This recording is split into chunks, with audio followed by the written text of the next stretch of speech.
Cuando mi esposo murió, mi hijo y mi nuera me traicionaron. Me quedé sin nada. Me robaron mi coche, mi empresa y mi mansión. Todo se fue.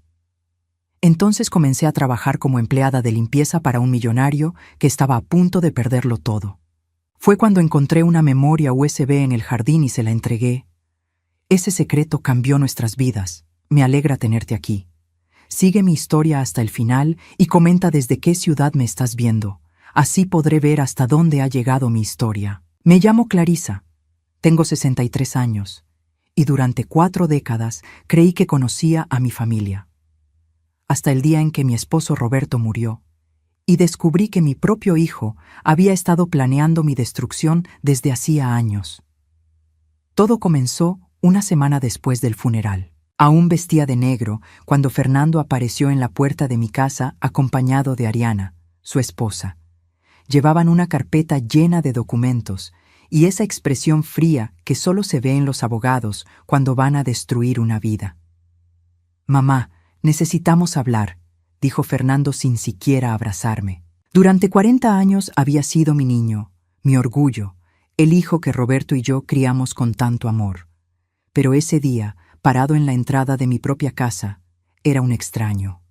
Me senté en el sofá donde Roberto solía leer el periódico cada mañana. Las flores del funeral aún decoraban la sala, su aroma dulzón mezclándose con el olor a café que ya no preparaba para nadie. Ariana se acomodó frente a mí, cruzando las piernas con esa elegancia estudiada que siempre me había parecido artificial. «Clarisa», comenzó, usando mi nombre en lugar de suegra, como había hecho durante los últimos 15 años. «Hay algunas cosas que necesitas entender sobre la situación financiera». Fernando extendió los documentos sobre la mesa de centro. Mi corazón se aceleró cuando vi los encabezados: transferencias de propiedad, cambios en las cuentas bancarias, modificaciones en los testamentos.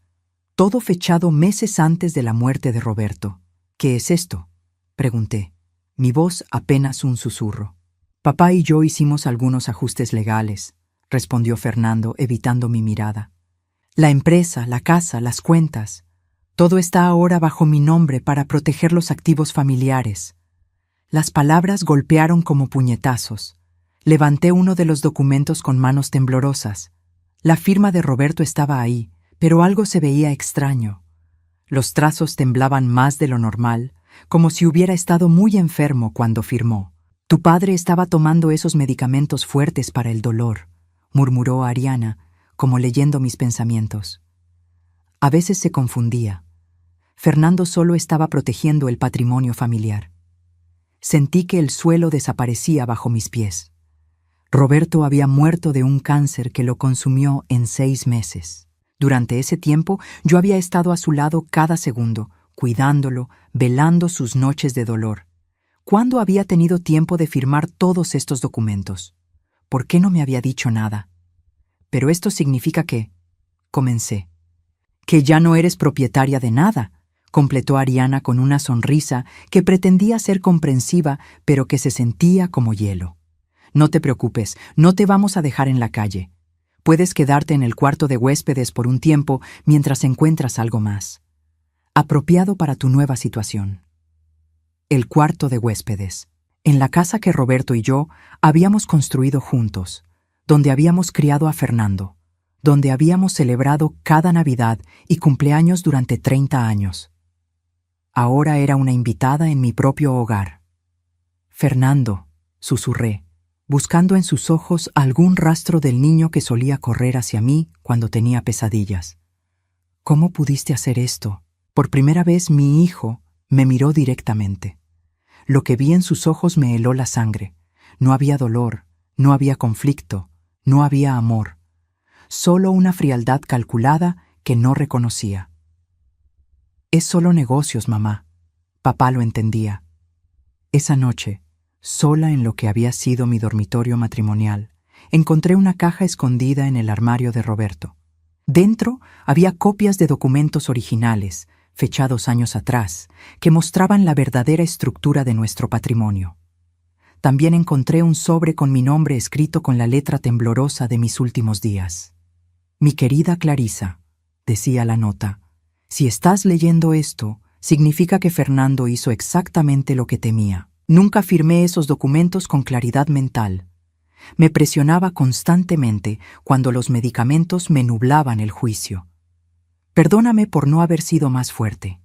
El verdadero testamento está en la caja de seguridad del banco número 412. Te amo. Mis lágrimas cayeron sobre el papel, borrando parcialmente la tinta. Roberto había tratado de protegerme, pero había muerto antes de poder hacerlo efectivamente. Y Fernando. Mi propio hijo había aprovechado los últimos momentos de debilidad de su padre para robarme todo. A la mañana siguiente fui al banco. La caja de seguridad estaba vacía. El empleado me mostró los registros. Fernando había estado allí 2 días después del funeral, con una orden judicial que le permitía acceder a todo. Cuando regresé a casa, encontré a Ariana empacando mis pertenencias en cajas de cartón. «¿Qué estás haciendo?», pregunté, mi voz quebrándose. «Fernando decidió que sería mejor si te mudas esta semana», respondió sin levantar la vista. «Encontramos un pequeño apartamento que será perfecto para ti, muy acogedor». Tomé una de mis fotografías familiares de sus manos. Era una imagen de Fernando graduándose de la universidad, con Roberto y conmigo flanqueándolo, todos sonriendo orgullosos. Ese día había sido uno de los más felices de mi vida. 25 años, murmuré. 25 años trabajé lado a lado con tu esposo construyendo esa empresa. Sacrifiqué mi propia carrera para apoyarlo, para criar a Fernando. Ariana finalmente me miró. «Eso fue tu elección, Clarisa. Nadie te obligó». La crueldad casual de sus palabras me golpeó como una bofetada. Esta mujer, a quien había recibido en mi familia, a quien había tratado como a una hija, me estaba desechando como si fuera basura. Esa tarde, mientras cargaba mis últimas pertenencias en un taxi, Fernando apareció para despedirse. Se acercó con las manos en los bolsillos, incómodo pero no arrepentido. «Mamá», dijo, «espero que entiendas que esto no es personal». Lo miré durante un largo momento, memorizando cada rasgo de su cara. Este hombre de 38 años, con las mismas manos que yo había sostenido cuando aprendió a caminar, los mismos ojos que había besado cuando lloraba de niño. «Sí es personal, Fernando», respondí con una voz que no reconocía como mía. «Es lo más personal que existe. Es la destrucción de una madre por su propio hijo». Se encogió de hombros. «Los tiempos han cambiado, mamá. Es un mundo diferente ahora». El taxi arrancó y vi mi casa desaparecer por la ventana trasera. 40 años de mi vida quedaban atrás, junto con la ilusión de que el amor familiar era incondicional. El apartamento que habían elegido para mí era diminuto. Una habitación, una cocina del tamaño de un armario, un baño sin ventana. El alquiler era de $800 mensuales, que tendría que pagar con los $1,500 que había logrado retirar de una cuenta corriente antes de que la cerraran. Esa primera noche, sentada en el suelo porque aún no tenía muebles, comprendí la verdad devastadora. Estaba completamente sola. A los 63 años, sin dinero, sin hogar, sin familia. Mi propio hijo me había robado no solo mi patrimonio, sino mi identidad completa. Pero mientras las lágrimas caían en la oscuridad de ese apartamento extraño, algo más comenzó a crecer dentro de mí. No era solo dolor o tristeza, era algo más profundo, más peligroso. Era la comprensión de que había subestimado completamente tanto la crueldad de Fernando como mi propia capacidad de supervivencia. No sabía que en menos de 6 meses, un simple trabajo de limpieza cambiaría todo para siempre. 3 meses después de mudarme a ese apartamento diminuto, mi situación se había vuelto desesperante. Los $1,500 que había logrado conservar se desvanecían como arena entre mis dedos.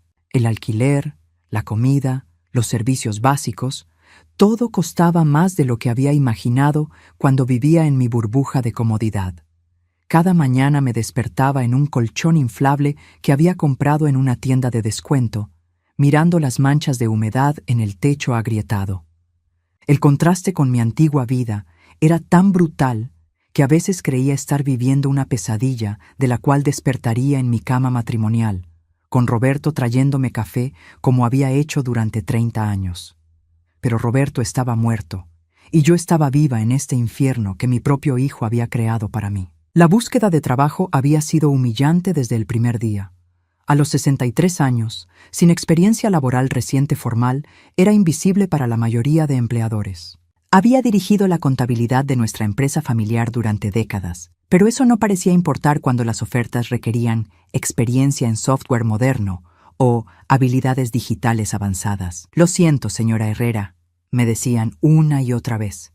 Buscaremos candidatos más dinámicos. Dinámicos. Era su manera educada de decir jóvenes.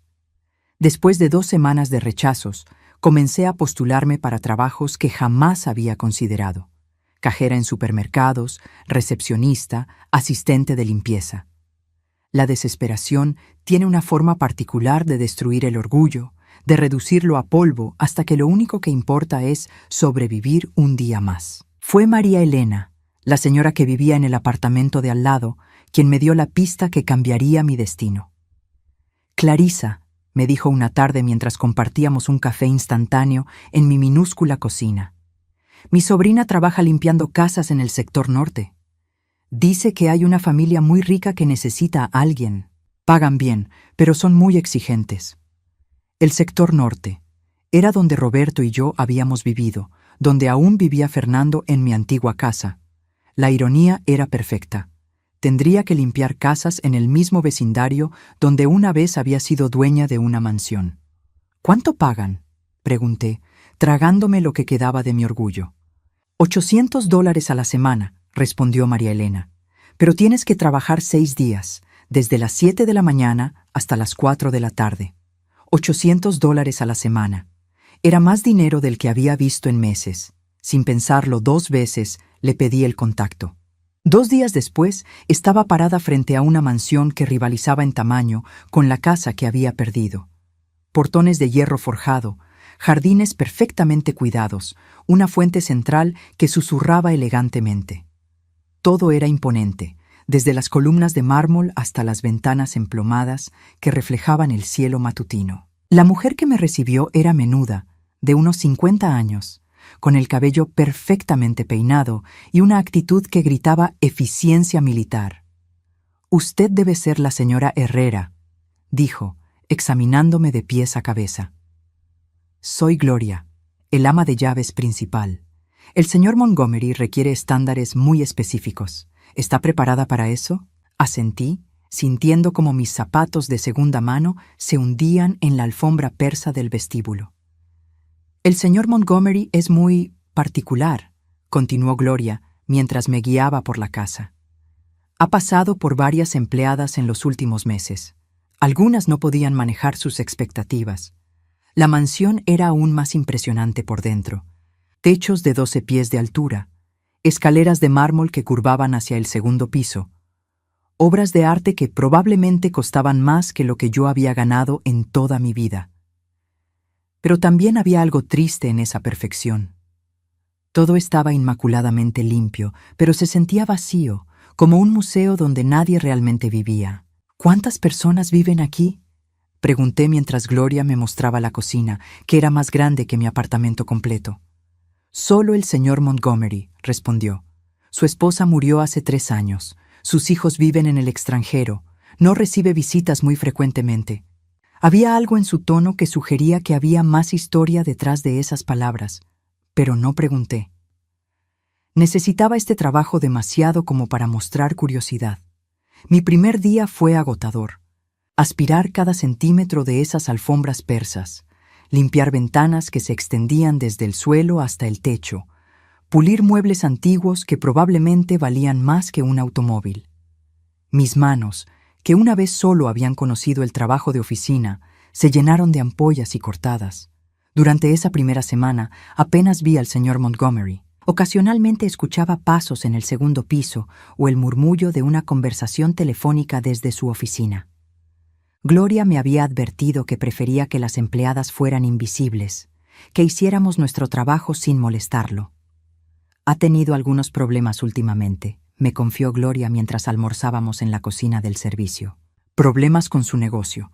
Lo han estado presionando mucho. El viernes de mi primera semana, mientras limpiaba la biblioteca, finalmente lo vi. Era un hombre de unos 70 años, alto y distinguido, pero con una tristeza en los ojos que reconocí inmediatamente.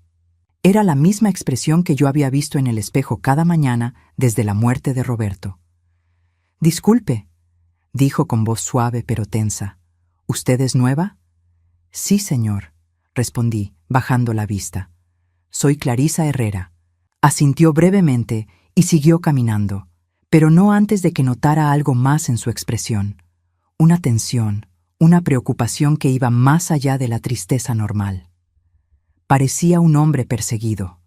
Esa tarde, mientras terminaba de limpiar los pisos de mármol del vestíbulo principal, escuché una conversación telefónica que no debería haber oído. La voz del señor Montgomery se filtró desde su oficina, tensa y desesperada. «No pueden hacer esto», decía. «Necesito más tiempo. Mi abogado dice que hay irregularidades en los documentos». Una pausa larga. «Entiendo que ustedes también tienen presión, pero estoy hablando de 40 años de trabajo. No pueden simplemente tomar todo basándose en acusaciones falsas».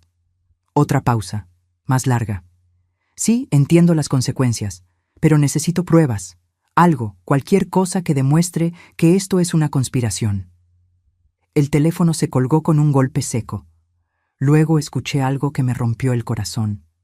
El sonido de un hombre mayor, llorando en silencio. Terminé mi trabajo rápidamente y salí de la casa, pero las palabras que había escuchado se quedaron conmigo durante todo el fin de semana. Este hombre, con toda su riqueza aparente, estaba enfrentando algo terrible. Y por alguna razón, eso me recordaba mi propia situación. El lunes, cuando regresé al trabajo, la atmósfera en la casa se sentía diferente. Gloria parecía nerviosa, las otras empleadas susurraban entre sí, y el señor Montgomery no había salido de su oficina en todo el día. «¿Qué está pasando?», le pregunté a Gloria durante el almuerzo. Ella miró hacia ambos lados antes de responder en voz baja. «Hay rumores de que van a embargarlo, que perdió millones en malas inversiones. Algunos dicen que es peor que eso, que hay gente tratando de destruirlo». Sentí un escalofrío familiar recorriendo mi espina dorsal. Gente tratando de destruirlo. Conocía esa sensación muy bien. «¿Destruirlo cómo?», pregunté. Gloria se encogió de hombros. «No sé los detalles, pero mi hermana que trabaja en el banco dice que han estado haciendo preguntas raras sobre sus cuentas, como si estuvieran buscando evidencia de algo». Esa tarde, mientras limpiaba las ventanas del estudio, mi rutina se vio interrumpida por un sonido extraño proveniente del jardín. Al principio pensé que era solo el viento, pero luego me di cuenta de que alguien estaba cavando. Miré hacia afuera y vi una figura en la distancia, cerca de los rosales al final del jardín. Era difícil distinguir quién era desde esa distancia, pero definitivamente alguien estaba enterrando algo bajo la tierra. Cuando terminó y se alejó, reconocí la silueta. Era el señor Montgomery. Esa noche, acostada en mi colchón inflable, no podía dejar de pensar en lo que había visto. Un hombre desesperado, enfrentando la pérdida de todo, enterrando algo en secreto en su propio jardín. Y yo, una mujer que había perdido todo a manos de su propia familia, limpiando la casa donde se desarrollaba otro drama de traición y pérdida.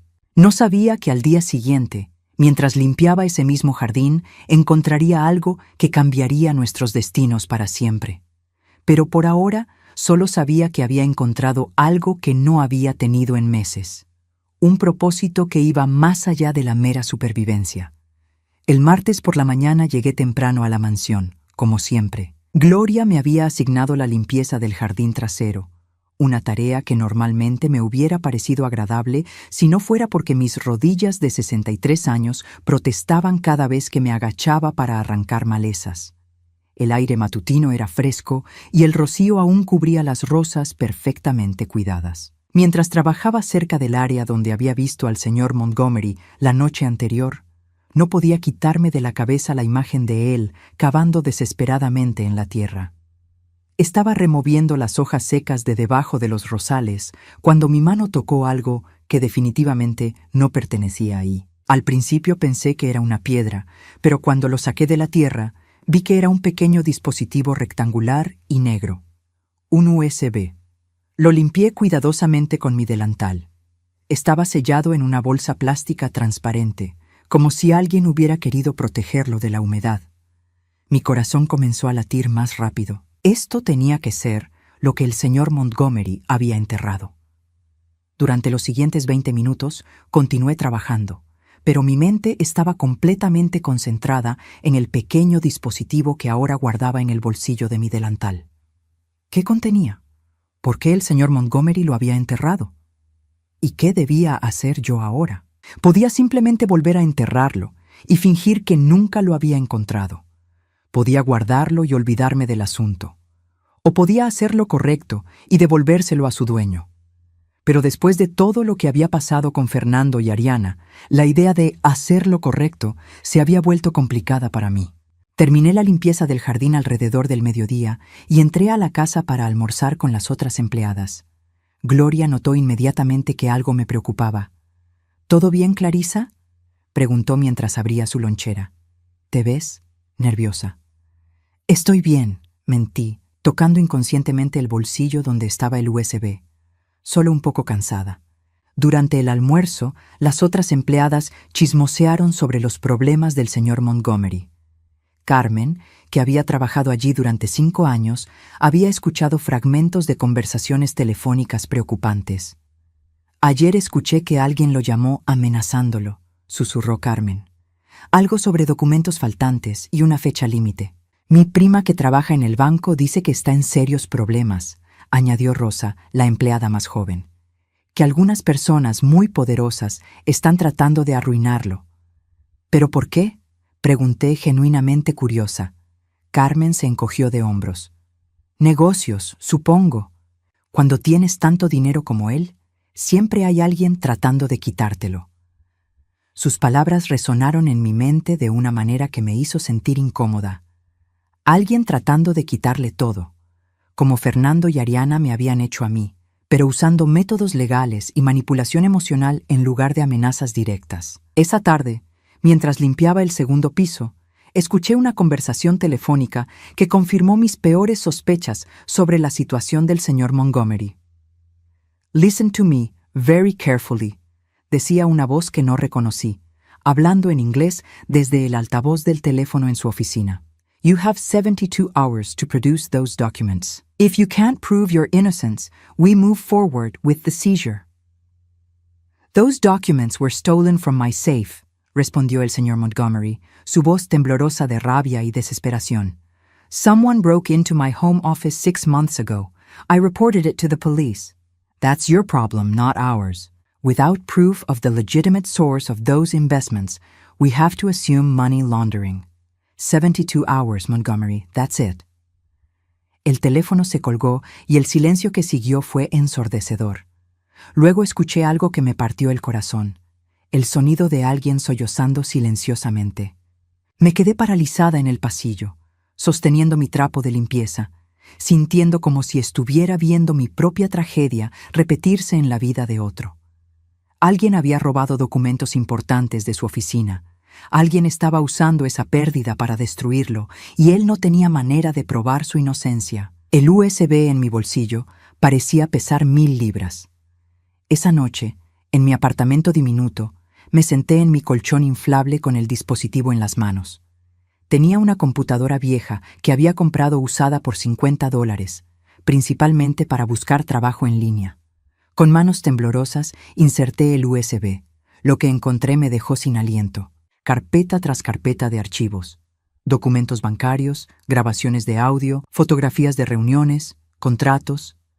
Todo estaba meticulosamente organizado y fechado. Mientras revisaba los archivos, comencé a entender la magnitud de lo que tenía en mis manos. El señor Montgomery no solo era inocente de cualquier irregularidad financiera, sino que era víctima de una conspiración elaborada. Los archivos mostraban cómo 3 de sus socios comerciales habían estado desviando fondos sistemáticamente durante los últimos 2 años, usando cuentas falsas y documentos forjados. Pero lo más impactante eran las grabaciones de audio. En una de ellas, escuché claramente la voz de uno de los conspiradores diciendo: Montgomery es demasiado confiado, nunca sospechará hasta que sea demasiado tarde. Cuando acaben las investigaciones, él será el que esté en prisión, no nosotros. En otra grabación, discutían específicamente el robo de los documentos de su oficina. Los originales tenían nuestras firmas reales. Tuvimos que deshacernos de ellos y crear nuevas versiones que lo impliquen solo a él. Me quedé despierta hasta las 3 de la madrugada revisando cada archivo. Era como leer la historia de mi propia traición, pero documentada meticulosamente. La diferencia era que el señor Montgomery había sido lo suficientemente inteligente como para recopilar evidencia antes de que fuera demasiado tarde. A la mañana siguiente llegué al trabajo con una determinación que no había sentido en meses. Sabía exactamente lo que tenía que hacer, pero también sabía que sería una de las conversaciones más difíciles de mi vida. Esperé hasta el mediodía, cuando sabía que el señor Montgomery estaría en su oficina revisando correos. Toqué la puerta suavemente. «Adelante», dijo su voz cansada. Entré con el corazón palpitando. Él estaba sentado detrás de su escritorio, rodeado de papeles, viéndose como si no hubiera dormido en días. Cuando levantó la vista y me vio, su expresión se llenó de confusión. «Sí, señora», comenzó. «Herrera», dije, cerrando la puerta detrás de mí. «Clarisa Herrera, y creo que encontré algo que usted estaba buscando». Saqué el USB de mi bolsillo y lo coloqué sobre su escritorio. Su rostro se puso pálido instantáneamente. «¿Dónde?», susurró. «En el jardín trasero, bajo los rosales», respondí. «Lo enterró usted anteayer por la noche, ¿verdad?». Asintió lentamente, su mirada alternando entre el dispositivo y mi rostro. «¿Lo abrió?», preguntó, su voz apenas audible. «Sí», admití, «y vi todo. Los documentos, las grabaciones, las pruebas de lo que le están haciendo». Se recostó en su silla, cerrando los ojos como si fuera a desmayarse. «¿Por qué?», preguntó finalmente. «¿Por qué me lo devuelve? Podría habérselo vendido a ellos o simplemente haberlo tirado». La pregunta me golpeó como un puño en el estómago. Durante un momento, no pude hablar. Luego, sin poder controlarlo, las palabras comenzaron a salir. «Porque conozco exactamente lo que se siente», dije, mi voz quebrándose. «Sé lo que es que las personas en las que más confías te traicionen. Sé lo que es perder todo porque alguien aprovechó tu vulnerabilidad». Sus ojos se abrieron y me estudió con una intensidad que me hizo sentir expuesta. «Mi esposo murió hace 6 meses», continué.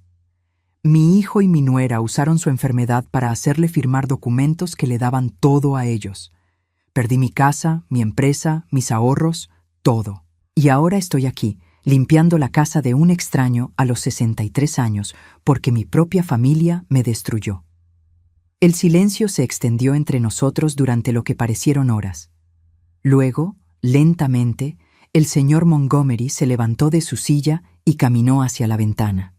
«Clarisa», dijo finalmente, sin darse vuelta, «¿tiene usted experiencia en contabilidad?». La pregunta me tomó por sorpresa. «Sí, manejé la contabilidad de nuestra empresa familiar durante 25 años». Se dio vuelta para mirarme, y por primera vez desde que había comenzado a trabajar allí, vi algo además de tristeza en sus ojos. Vi esperanza. «Entonces tal vez», dijo lentamente, «podamos ayudarnos mutuamente». No tenía idea de lo que quería decir, pero algo en su tono me hizo sentir que mi vida estaba a punto de cambiar nuevamente. Esta vez, sin embargo, tal vez sería para mejor.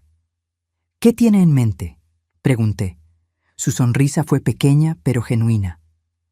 «Venganza, señora Herrera, pero del tipo más satisfactorio, la clase de venganza que viene disfrazada de justicia. La propuesta que el señor Montgomery me hizo esa tarde cambió todo, no solo para él, sino para mí también. Y aunque en ese momento no lo sabía, era el primer paso hacia una venganza que sería mucho más dulce de lo que había imaginado. «Llámeme Richard», dijo, sirviéndonos café en su oficina personal. Era la primera vez que me trataba como algo más que una empleada invisible. Y necesito que me cuente exactamente qué vio en esos archivos. Durante la siguiente hora repasamos meticulosamente cada documento del USB. Richard me explicó los antecedentes. Él había sospechado de sus socios durante meses, notando discrepancias en los reportes financieros. Había comenzado a investigar discretamente, copiando archivos y grabando conversaciones. El problema, explicó, es que necesito más que esto para destruir completamente su operación. Necesito acceso a sus sistemas internos, a sus verdaderos libros contables. ¿Y cómo planea conseguir eso?, pregunté. Su sonrisa fue astuta. Ahí es donde entra usted, Clarissa. Ellos piensan que soy un viejo indefenso que está a punto de ser arrestado. No esperarán que tenga una aliada. Me explicó su plan. Yo seguiría trabajando como empleada de limpieza, pero secretamente me convertiría en su socia en la investigación. Con mi experiencia en contabilidad y mi capacidad para pasar inadvertida, podría acceder a información que él nunca podría obtener solo. Pero hay algo más, dijo, su expresión volviéndose seria. Si hacemos esto, no hay vuelta atrás. Estas personas son peligrosas. Cuando se den cuenta de lo que estamos haciendo, contraatacarán. Sus palabras deberían haberme asustado. Pero después de todo lo que había perdido, después de la traición de Fernando y Ariana, la idea de contraatacar contra personas crueles y manipuladoras me llenó de una energía que no había sentido en meses. ¿Cuánto me pagará?, pregunté. $2,000 a la semana mientras dure la investigación, respondió sin dudarlo. Y si logramos recuperar mi empresa y demostrar mi inocencia, le daré una posición permanente como directora financiera, con un salario de $150,000 anuales. Me quedé sin aliento. $150,000. Era más dinero del que había ganado en toda mi vida. ¿Por qué confía en mí?, pregunté. Apenas me conoce. Richard se recostó en su silla, estudiándome cuidadosamente.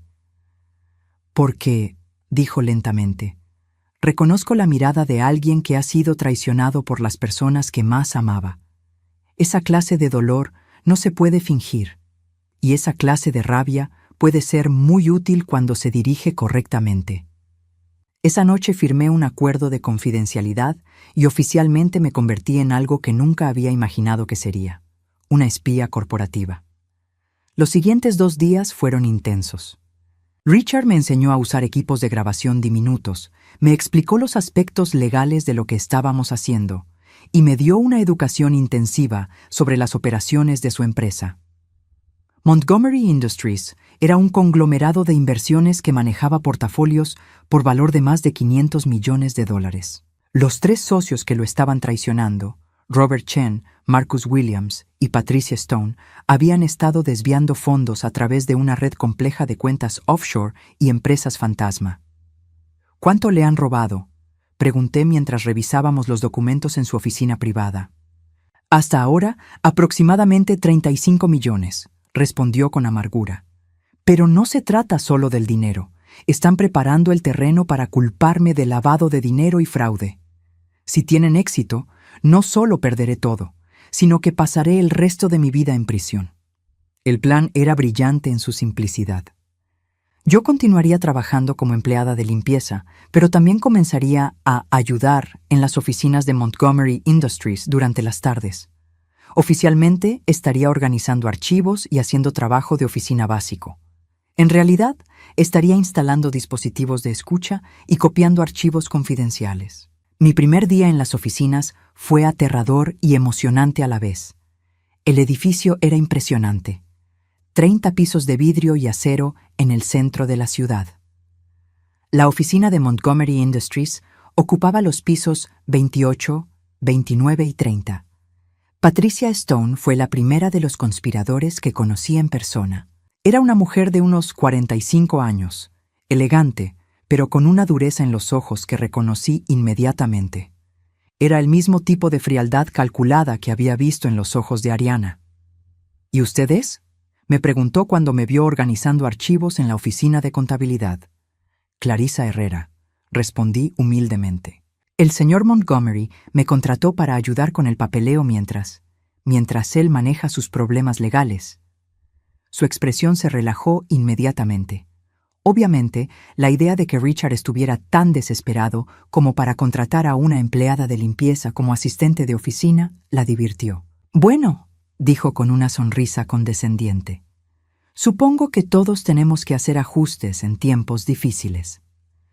Durante los siguientes días me convertí en parte del mobiliario. Patricia, Robert y Marcus hablaban frente a mí como si fuera invisible, discutiendo sus planes abiertamente mientras yo archivaba documentos o limpiaba escritorios.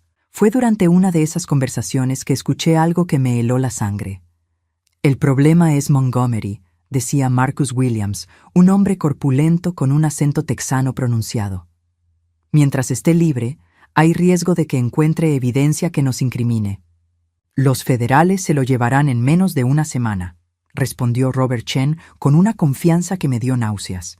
Las pruebas que plantamos son sólidas. ¿Y si habla?, preguntó Patricia. ¿Y si encuentra una manera de probar que lo estamos incriminando?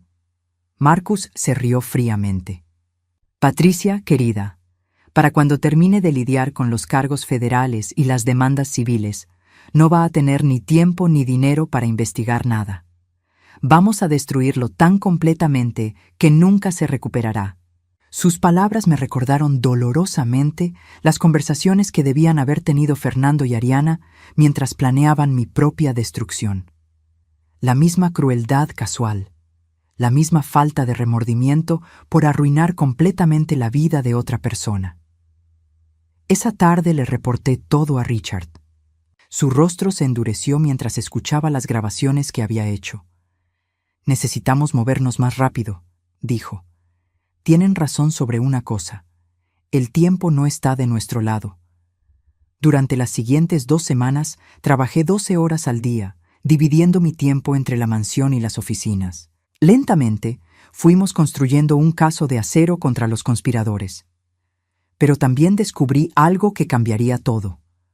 Una conexión inesperada entre mis enemigos personales y los de Richard. Estaba revisando los archivos financieros cuando vi un nombre que reconocí inmediatamente. F. Herrera Consulting. Era la empresa que Fernando había creado usando los activos robados de mi matrimonio.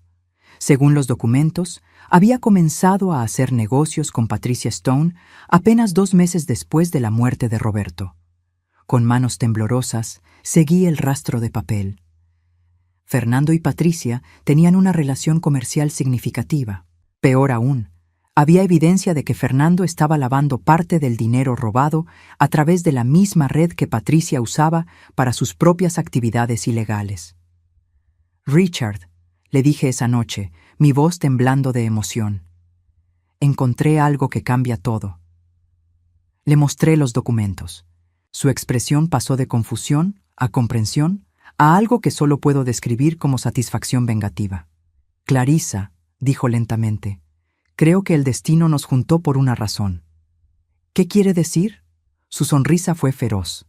«Quiero decir que no solo vamos a recuperar mi empresa y mi reputación, vamos a destruir a todos los que nos traicionaron, incluyendo a su hijo». Por primera vez desde la muerte de Roberto, sentí algo que había olvidado que existía. Esperanza. Pero no la esperanza ingenua de reconciliación que había albergado durante meses. Esta era algo mucho más poderoso. Era la esperanza de la justicia. «¿Cuál es el plan?», pregunté. «Paciencia», respondió Richard. «Primero terminamos de reunir toda la evidencia. Luego atacamos simultáneamente desde todos los ángulos. Cuando hayamos terminado, no solo habremos recuperado lo que perdimos». Hizo una pausa, su mirada encontrando la mía. «Habremos ganado algo mucho mejor. Control total sobre los destinos de las personas que pensaron que podían destruirnos». Esa noche me fui a dormir con una sonrisa en el rostro por primera vez en 6 meses. No sabía exactamente cómo, pero de alguna manera había pasado de ser una víctima a ser una cazadora. Y la caza apenas estaba comenzando. Los siguientes 3 meses fueron los más intensos de mi vida. Mientras Richard y yo construíamos nuestro caso contra los conspiradores, Yo también estaba construyendo algo más. Un imperio silencioso que nadie, ni siquiera Richard, conocía completamente. Con mi nuevo salario de $2,000 a la semana, había dejado atrás mi apartamento diminuto y me había mudado a un lugar modesto pero digno. Pero más importante aún, había comenzado a usar mi experiencia en contabilidad y mi acceso privilegiado a información para algo que ni siquiera había soñado posible: inversiones estratégicas. Cada noche, después de un día completo espiando a Patricia, Robert y Marcus, me quedaba despierta hasta altas horas analizando los patrones de sus transacciones financieras. No solo estaba recopilando evidencia para Richard, estaba aprendiendo exactamente cómo operaban, dónde tenían vulnerabilidades y, más importante, cómo podría usar esa información para mi propio beneficio. La primera oportunidad llegó cuando descubrí que Patricia estaba manipulando el precio de las acciones de una pequeña empresa tecnológica. Había estado comprando acciones a través de empresas fantasma justo antes de anunciar contratos ficticios, inflando artificialmente el valor, y luego vendiendo antes de que la verdad saliera a la luz. Usando mi nuevo salario y algunos ahorros que había logrado acumular, invertí $15,000 en acciones de empresas que sabía que Patricia estaba a punto de manipular hacia abajo. Cuando ella ejecutó su plan y las acciones cayeron, yo compré más. Una semana después, cuando se reveló que los contratos no eran reales y las acciones se desplomaron aún más, yo seguí comprando. 3 semanas después, cuando una empresa legítima anunció una adquisición real de la compañía tecnológica, mis acciones se triplicaron en valor. En un mes, había convertido $15,000 en $45,000. «Está usted muy contenta últimamente», comentó Richard una tarde mientras revisábamos las grabaciones más recientes de las conversaciones de los conspiradores. «¿Se nota tanto?», pregunté, tratando de mantener mi expresión neutral. «Una mujer de 63 años no suele silbar mientras organiza archivos», respondió con una sonrisa. «¿Hay algo que quiera contarme?».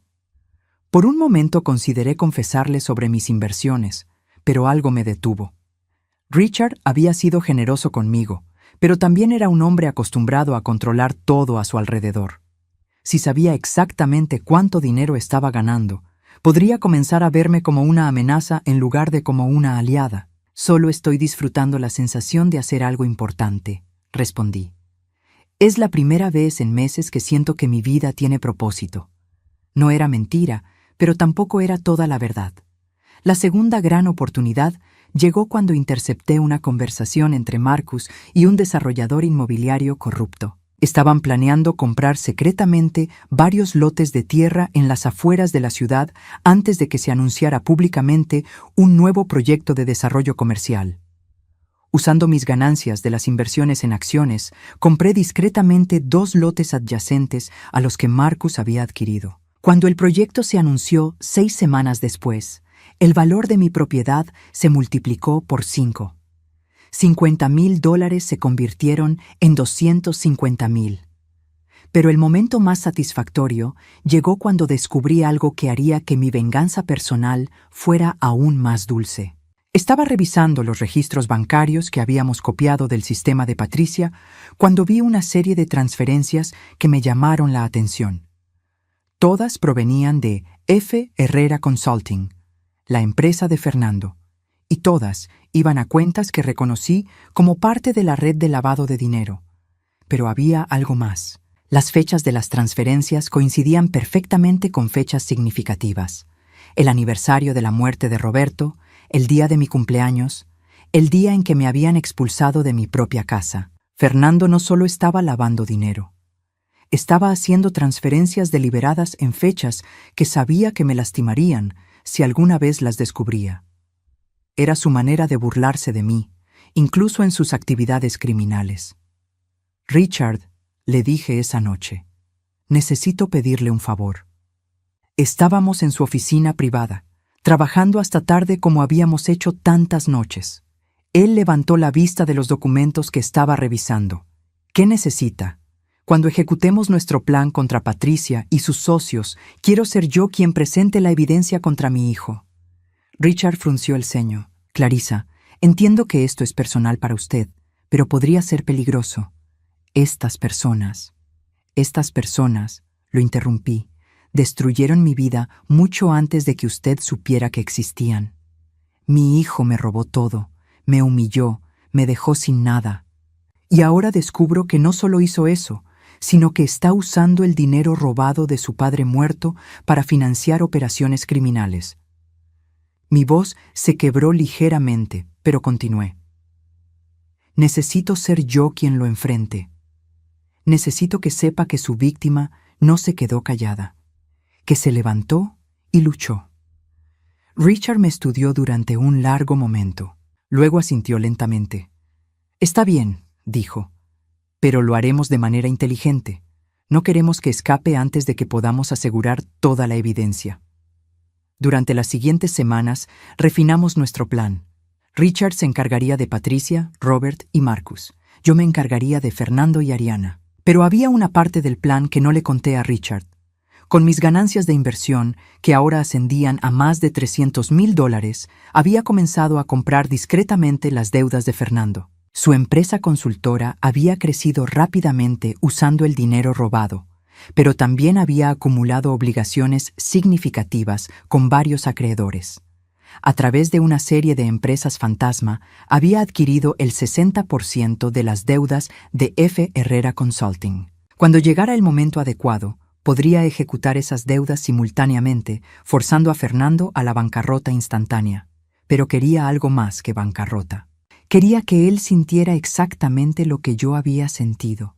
La traición de alguien en quien confiaba, la pérdida repentina de todo lo que creía seguro, la humillación de caer desde una posición de poder hasta la total vulnerabilidad. La oportunidad perfecta llegó cuando descubrí que Fernando y Ariana habían planeado una gran fiesta para celebrar el 2º aniversario de su empresa.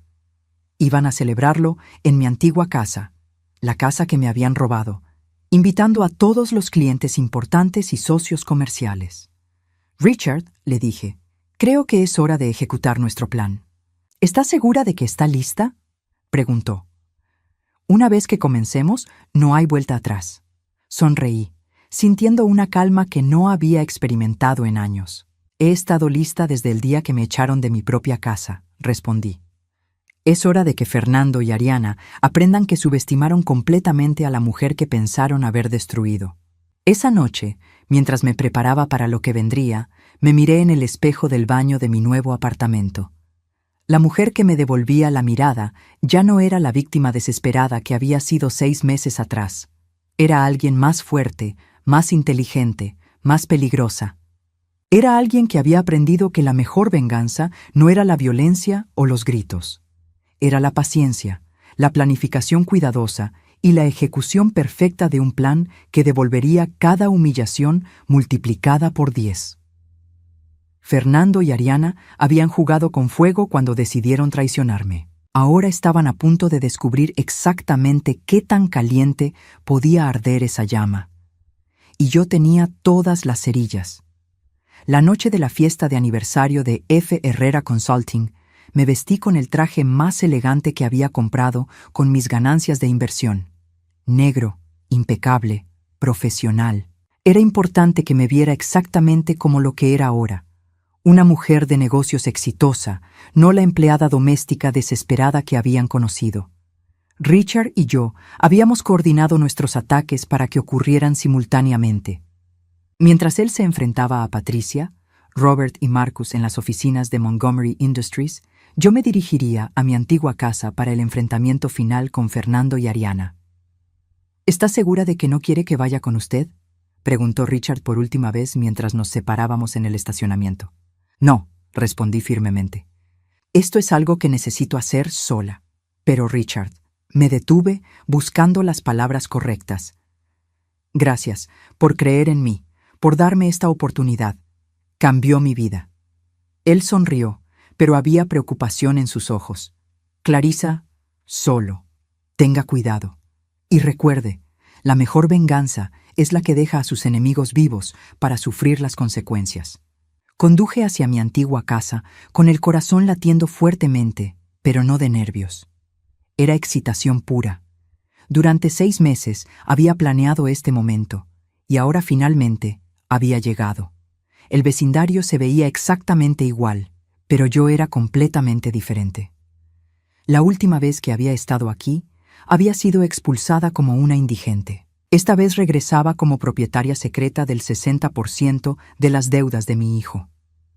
La fiesta ya había comenzado cuando llegué. Autos caros llenaban la entrada, las luces brillaban en todas las ventanas y podía escuchar música y risas filtrándose desde el interior.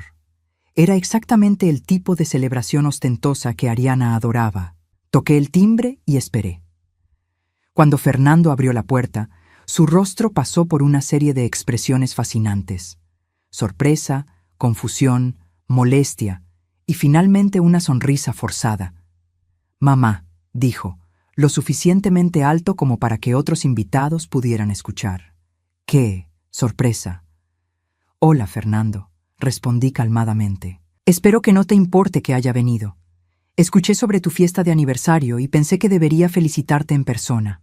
Podía ver que estaba calculando rápidamente en su mente. Expulsarme frente a sus invitados se vería mal, especialmente si había clientes importantes presentes. Pero permitirme entrar significaba arriesgarse a que causara una escena. «Por supuesto», dijo finalmente, haciéndose a un lado. «Pasa». El interior de mi antigua casa había sido completamente renovado. Nuevos muebles, nueva decoración, nuevos colores. Ariana había borrado sistemáticamente cada rastro de mi existencia, reemplazando 30 años de recuerdos familiares con su propio gusto superficial. «Clarissa», dijo Ariana, apareciendo a mi lado con una copa de champán y esa sonrisa falsa que conocía tan bien. «Qué sorpresa tan inesperada». «Ariana», respondí con la misma sonrisa falsa, «te ves exactamente igual». Por un momento, ninguna de las dos se movió. Luego, Ariana se rió como si hubiera hecho una broma encantadora. «Bueno, Fernando y yo estábamos a punto de hacer un brindis», dijo. «¿Por qué no te unes a nosotros?» «Perfecto. No podría haber planeado una entrada mejor». Fernando subió a una pequeña plataforma que habían instalado en lo que solía ser mi sala de estar. Golpeó su copa con una cuchara hasta que la habitación se quedó en silencio. «Gracias a todos por acompañarnos esta noche», comenzó, su voz llena de confianza. «Hace 2 años, Ariana y yo iniciamos F. Herrera Consulting, con la visión de construir algo duradero, algo de lo que pudiéramos estar orgullosos». Las palabras «construir algo duradero» casi me hicieron reír en voz alta. Lo habían construido con dinero robado de la tumba de su padre. «Esta empresa», continuó Fernando, «representa todo por lo que hemos trabajado, todo lo que hemos sacrificado, y estoy orgulloso de decir que hemos superado todas nuestras proyecciones financieras». Aplausos llenaron la habitación. Ariana se veía radiante, sonriendo y saludando como si fuera realeza. «Y ahora», dijo Fernando, «quiero brindar por nuestro futuro brillante y por todos los que nos han apoyado en este viaje increíble». Levantó su copa, y todos en la habitación hicieron lo mismo. Todos excepto yo. «Antes de que brindemos», dije, mi voz cortando claramente a través del murmullo de la multitud, «me gustaría decir algunas palabras». El silencio que siguió fue absoluto. Fernando me miró con una expresión de pánico apenas controlado. «Mamá», comenzó, pero yo ya estaba caminando hacia la plataforma. «No te preocupes, hijo», dije dulcemente. «Solo será un momento». Subí a la plataforma sintiendo los ojos de todos los invitados sobre mí. Fernando no podía detenerme sin causar exactamente el tipo de escena que estaba tratando de evitar. «Muchas gracias», comencé, mi voz calmada y profesional. «Es maravilloso estar aquí esta noche en esta casa tan familiar». Varias personas sonrieron educadamente, sin saber que esta había sido mi casa durante 30 años. Fernando mencionó sacrificios, continué, y creo que es importante hablar sobre esos sacrificios. Porque a veces, los mayores sacrificios los hacen personas que ni siquiera están presentes para recibir reconocimiento. El rostro de Fernando se había puesto pálido. «Por ejemplo», dije sacando un sobre de mi bolso, «está el sacrificio que hizo Roberto Herrera, el fallecido padre de Fernando. Un hombre que trabajó durante 40 años para construir un patrimonio familiar, solo para que ese patrimonio fuera redistribuido después de su muerte. Mamá, dijo Fernando, su voz tensa, creo que... O está el sacrificio, continué, ignorándolo completamente, que hicieron los acreedores originales de F. Herrera Consulting cuando sus préstamos fueron transferidos sin su conocimiento a nuevos propietarios. Abrí el sobre y saqué una pila de documentos. Verán, dije, dirigiéndome directamente a los invitados, mientras Fernando permanecía paralizado a mi lado. Resulta que soy la nueva propietaria del 60% de todas las deudas de F. Herrera Consulting. Los murmullos comenzaron inmediatamente. Varias personas intercambiaron miradas confundidas. Y según los términos de esas deudas, continué, tengo el derecho legal de exigir el pago completo inmediato si hay evidencia de actividad fraudulenta o criminal. Fernando finalmente encontró su voz. ¿De qué estás hablando? Sonreí, la misma sonrisa fría que él me había dado el día que me echó de esta casa. Estoy hablando de lavado de dinero, Fernando. Estoy hablando de los $200,000 que has estado moviendo a través de cuentas offshore conectadas a operaciones criminales. Estoy hablando del dinero robado de tu padre muerto que has estado usando para financiar actividades ilegales. El silencio en la habitación era ensordecedor. También estoy hablando, continué, sacando más documentos, de estas citaciones federales que se están entregando en este momento a todos tus socios comerciales principales. Fernando se tambaleó, como si hubiera sido golpeado físicamente. ¿Citaciones? Susurró. Oh, sí, dije alegremente. ¿No mencioné que he estado trabajando con los federales durante los últimos 3 meses? Proporcionando evidencia sobre una red de lavado de dinero que involucra a varios de tus asociados comerciales. Ariana, que había estado escuchando con horror creciente, finalmente habló. «¡Esto es ridículo!», dijo, su voz aguda. «Clarissa, obviamente estás molesta por...» «Molesta», repetí lentamente. «Sí, Ariana, estaba molesta. Estaba molesta cuando me echaron de mi propia casa. Estaba molesta cuando me robaron el patrimonio de mi difunto esposo. Estaba molesta cuando tuve que trabajar como empleada doméstica a los 63 años porque mi propio hijo me traicionó. Mi voz se había vuelto más fuerte, más cortante. «Pero ¿sabes qué?», continué. «Ya no estoy molesta. Ahora estoy satisfecha. Porque resulta que ser traicionada por tu familia te enseña cosas muy valiosas sobre la supervivencia y la venganza». Fernando finalmente entendió completamente lo que estaba pasando. «No puedes hacer esto», dijo desesperadamente. «Soy tu hijo». «Sí», respondí suavemente. «Y eso es exactamente por qué sí puedo hacerlo, porque me conoces lo suficientemente bien como para saber que no estoy mintiendo, que no estoy exagerando y que no voy a detenerme». Me dirigí una vez más a los invitados, muchos de los cuales ya se estaban moviendo discretamente hacia la puerta. «Damas y caballeros», dije, «lamento haber interrumpido su velada, pero pensé que deberían saber que F. Herrera Consulting será oficialmente cerrada por investigación federal mañana por la mañana. Cualquier contrato o acuerdo que tengan con esta empresa debe ser revisado inmediatamente por sus abogados». El éxodo fue inmediato. Los invitados se derramaron hacia la puerta como agua escapando de una presa rota. Fernando se acercó a mí, su rostro contorsionado de rabia y pánico. «¿Por qué?», susurró. «¿Por qué me haces esto?». Lo miré durante un largo momento, memorizando la desesperación en sus ojos. «Porque», dije suavemente, «necesitabas aprender que subestimaste completamente a la mujer que criaste». Caminé hacia la puerta, luego me detuve y me volví una última vez. «Por cierto», dije, «también compré la hipoteca de esta casa. Tienen 30 días para mudarse antes de que ejecute la ejecución hipotecaria». Fernando se desplomó en una silla, su rostro en sus manos. Ariana estaba llorando, finalmente comprendiendo que su mundo perfecto acababa de colapsar completamente.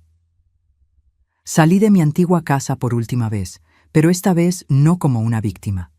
Esta vez como una vencedora. 6 meses después, estaba sentada en mi nueva oficina como directora ejecutiva de Montgomery Industries, que ahora era más exitosa que nunca, después de haber expuesto y eliminado la corrupción que la había plagado.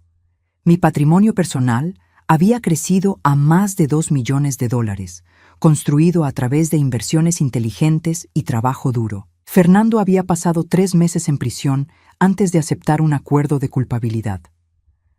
Ariana había regresado a vivir con sus padres, trabajando como recepcionista porque nadie más la contrataría después del escándalo. Pero la venganza más dulce no había sido verlos caer. Había sido verme a mí misma levantarme. Richard tocó a mi puerta y entró con una sonrisa. ¿Lista para la reunión de la junta?, preguntó. Absolutamente, respondí, levantándome de mi escritorio. Mientras caminábamos hacia la sala de juntas, Richard me preguntó algo que me había estado preguntando durante meses. Clarissa, ¿alguna vez se arrepiente? ¿Alguna vez desea que las cosas hubieran sido diferentes con su familia? Me detuve por un momento, considerando la pregunta seriamente. No, dije finalmente. No me arrepiento, porque si las cosas hubieran sido diferentes, nunca habría descubierto de qué era realmente capaz. Nunca habría aprendido que la fuerza verdadera no viene de tener una familia que te ama, sino de amarte lo suficiente a ti misma como para exigir respeto. Y además, añadí con una sonrisa, resulta que soy mucho mejor construyendo imperios que limpiando casas. Entramos a la sala de juntas, donde me esperaba mi nueva vida. Una vida construida no sobre el amor de otros, sino sobre mi propio valor, mi propia inteligencia y mi propia determinación inquebrantable. Había comenzado este viaje como Clarissa la víctima. Lo terminaba como Clarissa la vencedora. Y esa, decidí, era la venganza más perfecta de todas.